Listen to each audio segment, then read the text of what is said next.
ప్రభువైన యేసు క్రీస్తు యొక్క అతి పరిశుద్ధ నామంలో మీ అందరకు అమలాపురం హౌసింగ్ బోర్డు క్రీస్తు సంఘము మరియు కాకినాడ బాపూజీ నగర్ క్రీస్తు సంఘముల తరపున సత్య సువార్త అనే మా సువార్త కార్యక్రమాలకు స్వాగతం తెలియజేస్తున్నాం. ఇవాళ ధ్యానాంశం విపత్తులు ఎందుకు సంభవిస్తాయి. ధ్యానాంశం ప్రార్థన చేసుకుందాం. పరలోకమందున్న మా ప్రియ తండ్రి, పరిశుద్ధుడా, నీ పరిశుద్ధ నామమునకు స్తోత్రములు స్తుతులు తెలియజేస్తూ ఉన్నాం తండ్రి. విపత్తులు ఎందుకు సంభవిస్తాయో లేఖనానుసారంగా తెలుసుకుంటుండగా నీవే నాతో ఉండి మాట్లాడి విపత్తులను అధిగమించే శక్తిని మాకు దయచేయమని క్రీస్తు యేసు నామములో ఈ ప్రార్థన చేయుచున్నాను తండ్రి, ఆమేన్. విపత్తులు ఎందుకు సంభవిస్తాయి? మనం చూస్తున్నాం, ప్రకృతి మానవుని మీద విరుచుకుపడుతూ ఉంది. అది ఏదో ఒక రూపంలో వరద కావచ్చు, తుఫాన్ కావచ్చు, ఒక సునామీ కావచ్చు, ఒక భూకంపం కావచ్చు, ఇంకా చాలా రకాల వైరస్లు కానీ ఇవన్నీ కూడా మానవుని మీద దాడి చేస్తున్నాయి. మన విజయవాడ సంగతి మనకు తెలుసు. మనకు ఎంత భయంకరంగా వరదలు వచ్చినాయో. ఒకప్పుడు వరదలు అంటే లంక ప్రాంతాలు మాత్రమే మునిగేవి. సిటీలోకి ఎంటర్ అయిన సందర్భాలు ఎప్పుడూ కూడా కనబడలేదు. కానీ ఈ మధ్య కాలంలో హైవే రోడ్ల మీద నుంచి పట్టణాల్లోకి వెళ్ళిపోయింది. ఎవరైతే గ్రౌండ్ ఫ్లోర్లో ఉంటున్నారో వాళ్ళు అంతవరకు కూడా నీరు వచ్చి మునిగిపోయిందంటే ఆ గ్రౌండ్ ఫ్లోర్లో ఉన్న ప్రతి వస్తువు కూడా పాడైపోయింది. బిక్కు బిక్కుమంటూ ప్రాణాలు అరిచేతిలో పెట్టుకొని ఆహారం లేక, నీళ్లు లేక, పాలు లేక ఎన్ని అవస్థలకు గురయ్యారంటే అన్ని అవస్థలకు గురయ్యారు. వైనాడులో కొండ చర్యలు విరిగి పడిపోయి ఆ వరదకి గ్రామాలు కొట్టుకుని వెళ్ళిపోయినాయి. 2 రోజుల క్రితం చైనాలో ఒక భయంకరమైన టైఫాన్ మనం చూస్తున్నాం. ఈ మధ్య కాలంలో ప్రకృతి విరుచుకుపడుతుంది. ఎందుకు విరుచుకుపడుతుంది? ప్రకృతి మానవుని మీద ఎందుకు తిరుగుబాటు చేస్తుంది అంటే, ఎందుకు తిరుగుబాటు చేస్తుంది? మానవుడు దేవునికి లోబడినప్పుడు, నీతి న్యాయాలు విడిచిపెట్టేస్తున్నప్పుడు, మానవునికి బుద్ధి చెప్పడానికి ఆది నుండి కూడా దేవుడు ప్రకృతికి ఆజ్ఞాపిస్తాడు. దేవుని మాట విన్నటువంటి వాడు కూడా ప్రకృతికి భయపడతాడు. దేవునికి భయపడినటువంటి వాడు కూడా ప్రకృతికి భయపడుతూ ఉంటాడు. వరదలు వచ్చేస్తే కొట్టుకుపోతాడండి వాడు. సాహసం చేయడండి. ఆ తీవ్రతను తప్పించుకోలేడు. దాంట్లో గురైతే గనక ఒక తుఫాన్ యొక్క గాలి నుండి తప్పించుకోలేరండి వాళ్ళు. అది ఎంత నష్టం కలగజేయాలో అంత నష్టము కూడా కలగజేసి వెళ్తుందండి. అది ఎందుకు ఇవన్నీ కూడా అంటే దేవుడు తెలియచేస్తున్నాడు. యెషయా గ్రంథము 45వ అధ్యాయం 7వ వచనం చూసినట్లయితే ఇక్కడ దేవుడు మాట్లాడుతూ ఉన్నాడు. నేను వెలుగును సృజించిన వాడను, అంధకారమును కలగజేయవాడను. గుర్తుపెట్టుకోండి, వెలుగును ఆయనే సృజించాడు, అంధకారాన్ని కూడా ఆయనే కలగజేశాడు. మనం వెలుగుని ఇష్టపడతాం, వెలుగును కోరుకుంటాం, కానీ అంధకారం అంటే మనకి ఇష్టం ఉండదండి. చీకట్లో మనం దేనిని కూడా మనం చూడలేం. లైట్ లేకపోతే ఏ పని కూడా మనం చేయలేము. వెలుగులోనే సమస్తాన్ని చూస్తాం, సమస్త పనులు కూడా మనం చేస్తాం. అలాగనే మనుషులు సమాధానంగా ఉండాలంటే సమాధానకర్తను కీడును కలగజేయవాడిని కూడా నేనే మాట్లాడుతున్నాను. నువ్వు దేవునితో సరిగా ఉన్నట్లయితే సమాధానాన్ని కలిగి ఉంటావు. ఎటువంటి విపత్తు నీ దగ్గరకు రానీయుడు దేవుడు. నీవు దేవునితో గనక సంబంధాలు విడిచిపెట్టినట్లయితే, దేవుని మాటకు లోబడకపోయినట్లయితే, నీ బలాన్ని బట్టి అతిశయించినట్లయితే దేవుడు ఖచ్చితంగా కీడును కలగజేస్తారండి వాళ్ళకి. వాళ్ళు ఉప్పొంగిపోతున్నారు. ఈవేళ మాకు చేతులు అది ఉంది ఇది ఉందని చెప్పి రెచ్చిపోతూ ఉన్నారు కదా జనాలు. మా దగ్గర డబ్బు ఉంది, మా దగ్గర అధికారం ఉంది, మా దగ్గర బలం ఉంది, మేము దేన్నైనా డబ్బుతో కొనేస్తామని చెప్పి నువ్వు అనుకుంటున్నావు కదా. సమాధానంగా ఉన్నామని చెప్పి నువ్వు అనుకుంటున్నావు కదా. భయంకరమైన కీడును కూడా కలగజేస్తాడు దేవుడు, గుర్తుపెట్టుకోండి.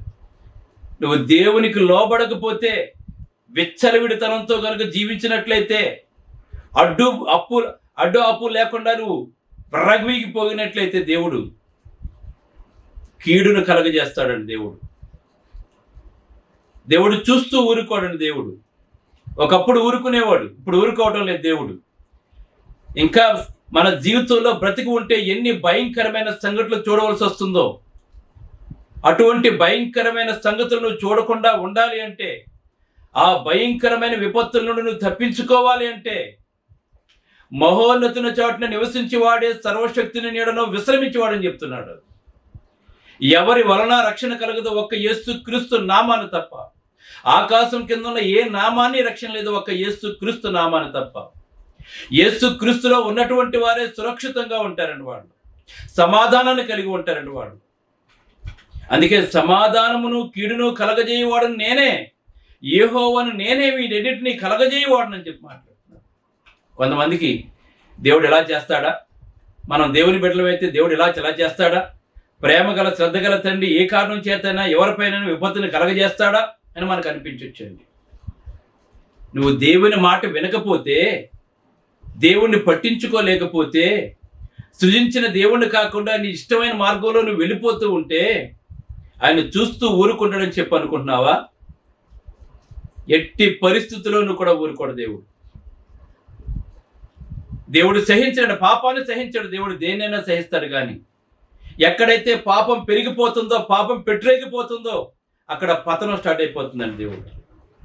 మనం చాలాసార్లు చూసాం. మనం నోవహు కాలంలో పాపం పెట్టరేగిపోతున్నప్పుడు, దేవుణ్ణి మర్చిపోయినప్పుడు, తినుచు త్రాగుచు పెండ్లాడుచు ఉన్నప్పుడు గొప్ప జలప్రళయాన్ని రప్పించాడు దేవుడు.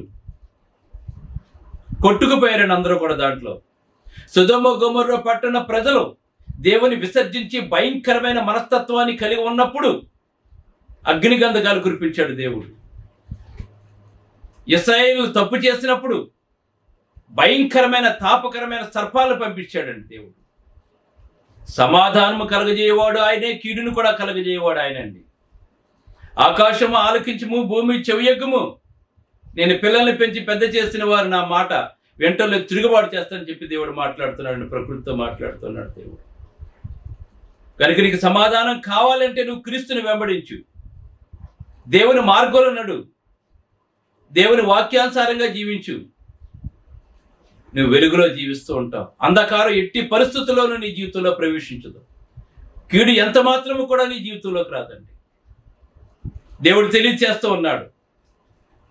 గనుక మానవుడు దేవుని యొద్ద నుండి వైదొలగటం ద్వారా, అవిధేయత వలన ఈవేళ ప్రకృతి మానవుని మీద విరుచుకుపడుతుందని చెప్పి దైవలేఖనం మనకు తెలియచేస్తూ ఉందండి.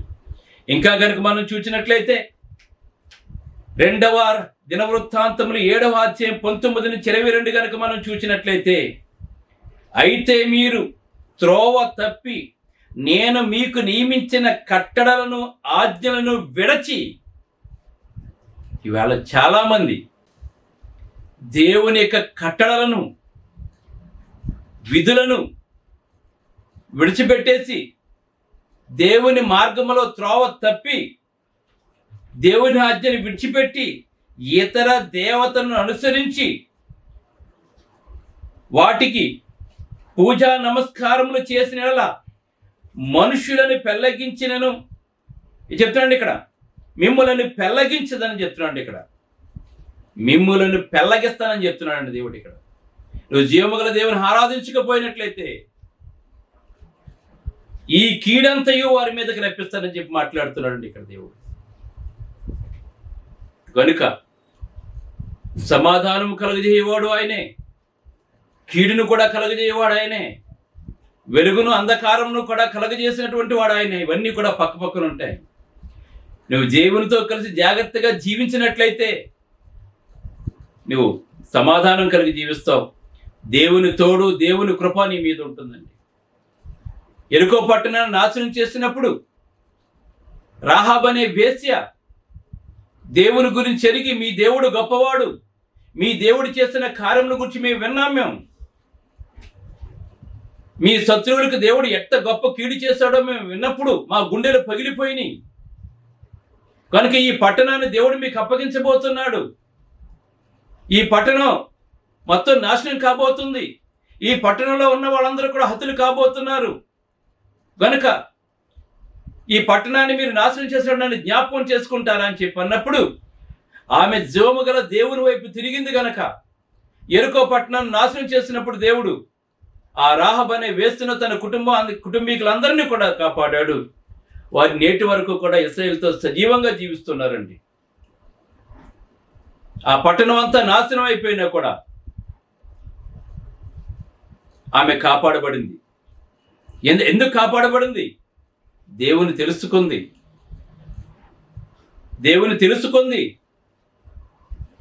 దేవుని యందు విశ్వాసం ఉంచింది. మీ దేవుడు గొప్పవాడని ఒప్పుకుంది. ఆ దేవుని తన దేవునిగా స్వీకరించింది. కనుక ఆ గొప్ప విపత్తు నుంచి, ప్రమాదాల నుంచి తన వారందరినీ కూడా కాపాడుకుంది. ఒక్క స్త్రీ యొక్క విశ్వాసం. అలాగే నీ కుటుంబంలో ఒక విశ్వాసం కనుక ఉన్నట్లయితే నీ కుటుంబం అంతా కూడా కాపాడబడుతూ ఉంటుంది. కనుక ఈవేళ దేవుని విడిచిపెట్టి లోకాన్ని వెంబడిస్తున్నారు అందరూ కూడా. ఈ లోకేశంలో మునిగిపోతున్నారండి. భిన్నమైన మార్గాల్లో వెళ్ళిపోతున్నారు. ప్రతివాడు దేవుని యొక్క త్రోవను విడిచి తనకి ఇష్టమైన మార్గాల్లో వెళ్ళిపోతున్నాడు. తన చేసేది వాడికి కరెక్ట్గానే కనబడుతూ ఉందండి. ఎందుకంటే ఈ యుగ సంబంధమైన దేవత వారి మనోనేతలను గుడితనం కలుగజేయటం వల్ల ఏది పాపమో ఏది పాపము కాదో తెలుసుకోలేకపోతున్నారండి. కనుక దేవుడు చూస్తున్నాడు. ఆకాశం నుండి కనులెత్తి చూస్తున్నాడు దేవుడు. వివేకము కలిగి దేవుని వెతుకువారు కలరేమని చూస్తున్నాడండి. అప్పుడు నోవాహు ఒక్కడే కనిపించాడు నీతిమంతుడిగా దేవుడు. ఆ నోవాహు మాత్రమే కాపాడబడ్డాడు గొప్ప జల ప్రళయం నుంచి. కనుక ప్రతి ప్రకృతి వైపరీత్యా నుంచి నువ్వు కాపాడబడాలి అంటే, అలాగే మరణం నుంచి నువ్వు విడిపించబడాలి అంటే, నిత్య జీవం నీకు కావాలి అంటే నేడు యేసు క్రీస్తుని దేవుని కుమారుడిగా అంగీకరించు. ఆయన నీ కొరకు ఈ లోకంలోకి వచ్చి నీ కొరకు చనిపోయి సమాజంపడి తిరిగి లేచాడు. మరణాన్ని జయించిన వాడని, మరణాన్ని జయించే శక్తిని నీకు ప్రభు అయిన యేసు క్రీస్తు అనుగ్రహించాడని రక్షణ ద్వారా తెలుసుకో. ఈ లోకంలో ఎప్పటికీ లయము కానిది ఏదన్నా ఉందంటే దేవుడు స్వరక్తమిచ్చి సంపాదించిన తన సంఘము, దేవుని వాక్యము, దేవునిలో ఉన్నటువంటి వాడు. కనుక భద్రత నీకు కావాలి అంటే, ఈ విపత్తును అధిగమించాలి అంటే, ఈ రోగాల నుంచి బయటపడాలి అంటే నేడే ప్రభువుని వెంబడించు. నిన్ను వీటన్నిటి నుంచి విడిపించడమే కాకుండా నిత్య జీవానికి నిన్ను వారసులుగా చేస్తాడు. పరలోక రాజ్యవాసిగా చేస్తాడు. దేవునితో సమాధానాన్ని కలిగి జీవిస్తూ ఉంటాం. మీ అందరికీ వందనాలు. ప్రార్థన చేసుకుందాం. పరిశుద్ధుడైన తండ్రి, పరలోకమందున్న దేవ, విపత్తులు ఎందుకు సంభవిస్తున్నాయి? మానవుడు దేవుణ్ణి విడిచిపెట్టడం వల్ల, దేవుని మార్గాలలో వెళ్లకుండా దేవుని మార్గాలను అసహించుకుని తనకిష్టమైన మార్గంలో వెళ్ళిపోవటం ద్వారా, జీవము గల దేవుని ఆరాధించకుండా తండ్రి తమకిష్టమైన వారిని ఆరాధించడం ద్వారా దేవుని యొక్క ఉగ్రత మనుషుల మీదకి వస్తుంది తండ్రి. అది ఏ రూపంలో అయినా సరే రావచ్చు ప్రభు. గనుక నాయన, ప్రతి ఒక్కరూ దేవునికి లోబడి మహోన్నతుని చోట నివసించేవాడే సర్వశక్తిని విశ్రమించేవాడని చెప్పి ఉన్నావు. గనుక నాయన, నీ నీడలో విశ్రాంతి పొందేలా, ఎందుకంటే నీవే ఆశ్రయము దుర్గమై ఉన్నావు. గనక ఎవరైతే యేసు క్రీస్తు మూలరాయి ఉండగా అపోస్తులు ప్రవక్తలు కట్టిన పునాది మీద జీవిస్తారో వారి కథలని సియోని కొండవలే ఉంటారు. కనుక నాయన, ఎన్నో మేళ్లను మా జీవితాల్లో దయచేసి అనేక ప్రమాదాల నుంచి, విపత్తుల నుంచి మమ్మల్ని కాపాడి సజీవులుగా చేసి నిత్య జీవానికి వారసులుగా చేసి నీ కుమారుని బట్టి స్తుతులు తెలియజేస్తూ, ఆయన కార్చిన రక్తాన్ని బట్టి స్తుతులు తెలియజేస్తూ, ఆయన కట్టిన సంఘములో చిరకాలం మేము జీవించే కృపను దయచేయమని, ఈ రక్షణ సువార్తను ప్రతి ఒక్కరూ యేసుక్రీస్తు దేవుని కుమారుని ఒప్పుకొని నిత్య జీవానికి వారసులుగా చేయమని యేసుక్రీస్తును వేడుకొనుచున్నాను తండ్రి. ఆమేన్. మీ అందరికి వందనములు. God bless. బ్రదర్ జార్జ్ రాజు వారా, church of Christ, housing board, Amalapuram, near KIMS medical college, Konaseema district, 538201. Mobile number 9848730355, 929331747. Email ID georgerajuvara@gmail.com. Website www.helpingforpoor.com.